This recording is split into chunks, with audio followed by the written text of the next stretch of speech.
никенин анықтамасы хуа ақдун юфиду хилля стимта'i ражули бимраатин лам ямна минал ақди алейха маниун. Манisi еркек адам аял кишини колдонууну адал кылган келишимди нике дейт экенбиз. Эгер эч кандай шариатта тосуучу тоскоол болбосо. Нике кыюунун себеби эмне дегенде, биз эң негизги себеп бул тукумуулоо дегенбиз. Бала көрүү тукумуулоо жана адамдын шахватын кандыруу. Сыпаты боюнча алымдарыбыз мындай дейт. Никенин өкүмү ар бир адамга өзүнчө берилет. Сыфаты фардия болушу мүмкүн, аль-вужуб болушу мүмкүн, сунния болушу мүмкүн, караха, даже харам болуп калышы мүмкүн нике.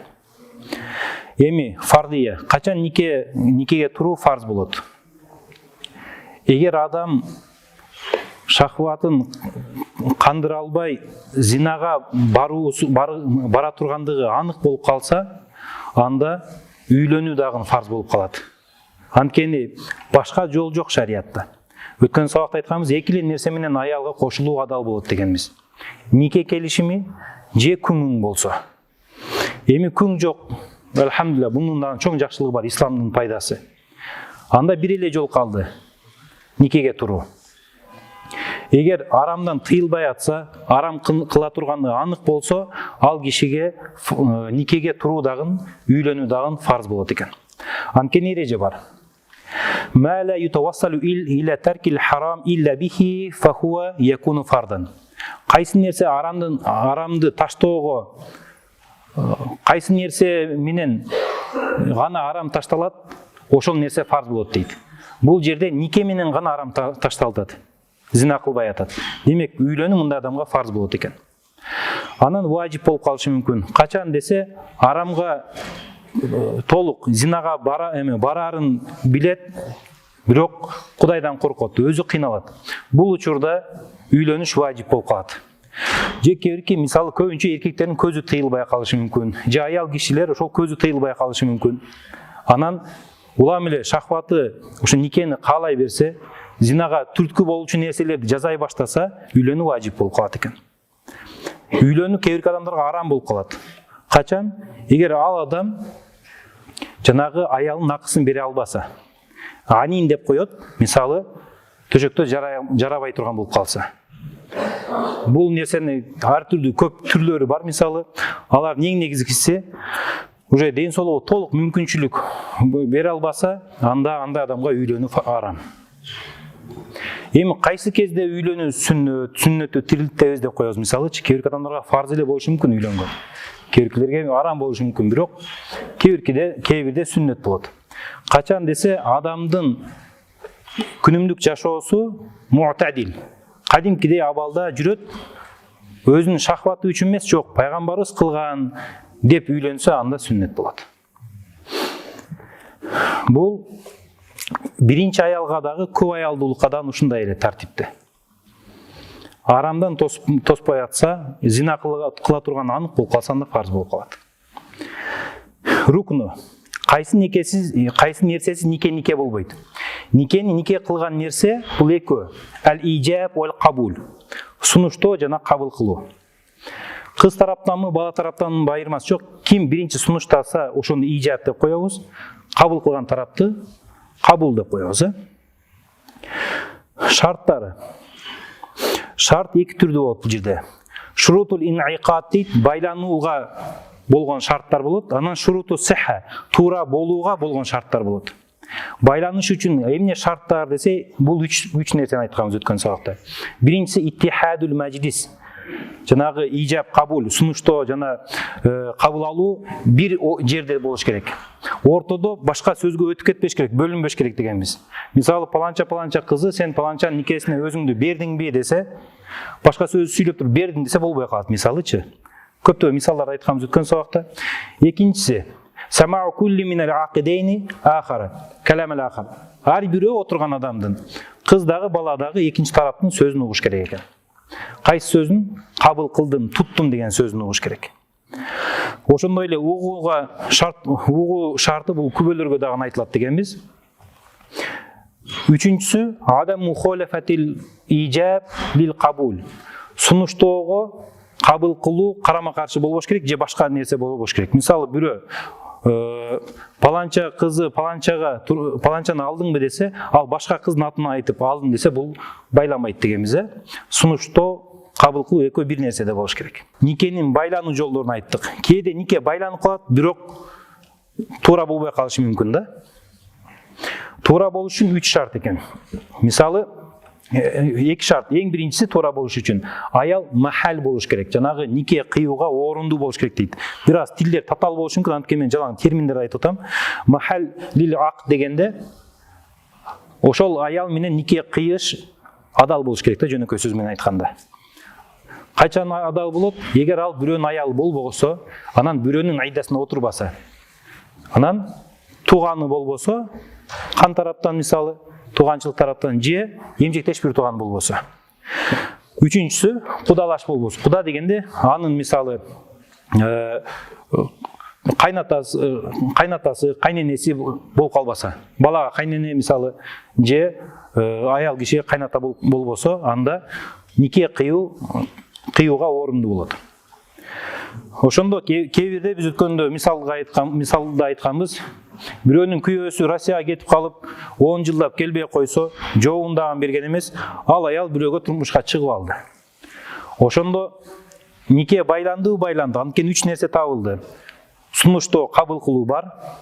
Анан бул жерде бири-бирин уккан, үчүнчүсү жанагы туура келген сунуштаган нерсесин кабыл кылды. Байланганы менен дурус болбой калат. Эмнеге? Анткени аял никеге турууга орунсуз болуп эсептелет. Жарабайт. Анткени бирөөнүн аялы. Ошол сыяктуу ушул 5 шарт болуш керек. Махыр маселесин айтканбыз. Махыр калың бир нерсе дегенбиз биз.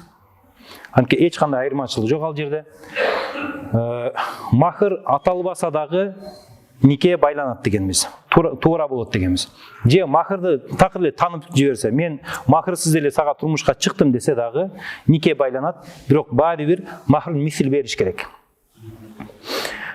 Ушул нерселер нике жөнүндө жалпы азыркы кайталоо болду, жалпылай кайталоо. Анан талак маселесинде. Талак 2 түрдүү болот. Өткөн сабакта айткандай. Талак ражи, ат-талак аль-баин. Талак ражи дегенде кайтарма талак деп коет. Эркек менен аял негизи бири-бирине арам. Кол кармашкан арам, кыз жигит болуп жүрүш арам мисалы, жөнөн эле себепсиз сүйлөшүш арам, бири-бирине арам. Качан адал болот? Аллах Тааланын сөзү менен, пайгамбарыбыздын сүннөтү менен нике кыйганда адал болот. Эми ошол кыйылган никени бузуучу талак бар. Ошол талак ар бир никеде 3 бирдиги бар талактын. Ошондо биз эми билбейбиз, алар урушканда жарашабы, жарашпайбы, же жашап кетпейби билбейбиз. Ошондуктан бир жолу ажырашса, жанагы үчөөнүн бирөөсү кетет. Кайра жарашса болот. Ушул талакты биз ражи деп атабыз. Ажырашкандан кийин жарашкан ражи деп атабыз. Ошондуктан биз мусулман бир туугандарыбыздан суранып кетебиз. Талак айтса үчөөнү эч качан айтпагыла. Мен сүрөтүн айткам качан арам болоорун.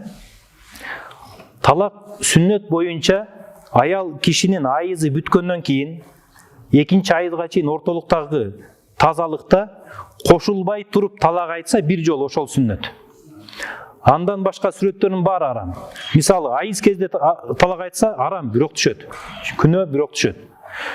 Айыздан кийин кошулуп кадимкидей эле эр катын болуп жашап жүрөт, бир күн талак айтып койду, ал дагы арам, бирок эсептелет.